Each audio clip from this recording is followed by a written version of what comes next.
मंडळी, आतापर्यंत तुम्ही ऐकलं असेल, देव देतो तर छप्पर फाडून देतो. त्यासाठी ही गोष्ट ऐका. एका गावात रामू नावाचा एक शेतकरी राहत होता.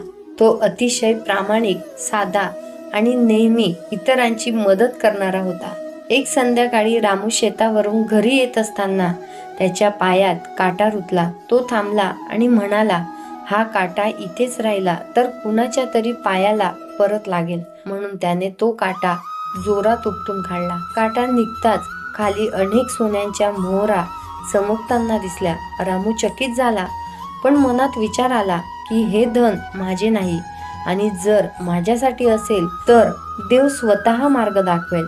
तो ते सोनं तिथेच सोडून घरी गेला.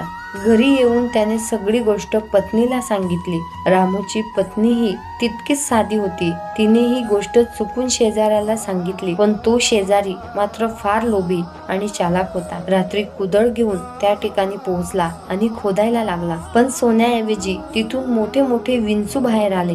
तो रागाने ओरडला आणि म्हणाला, रामूने माझी फसवणूक केली. आणि याचा सूड घेण्यासाठी त्याने सर्व विंचू एका गाठोड्यात भरले आणि रामूच्या घरी आला. त्याने छप्पर पाडून ते विंचू आत टाकले.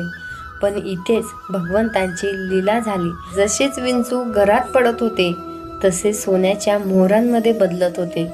सकाळी रामू उठला आणि घरभर सोनं पाहून आश्चर्यचकित झाला. त्याने देवाचे मनापासून आभार मानले. तेव्हा रामूची पत्नी हसत म्हणाली, पाहिलं का, देणारा जेव्हा देतो तेव्हा छप्पर पाडून देतो. ही कथा आपल्याला शिकवते, प्रामाणिकपणा आणि विश्वास कधीच वाया जात नाही. देव योग्य वेळी योग्य मार्गाने नक्की फळ देतो. विचार आवडल्यास व्हिडिओ लाईक करा, शेअर करा. धन्यवाद.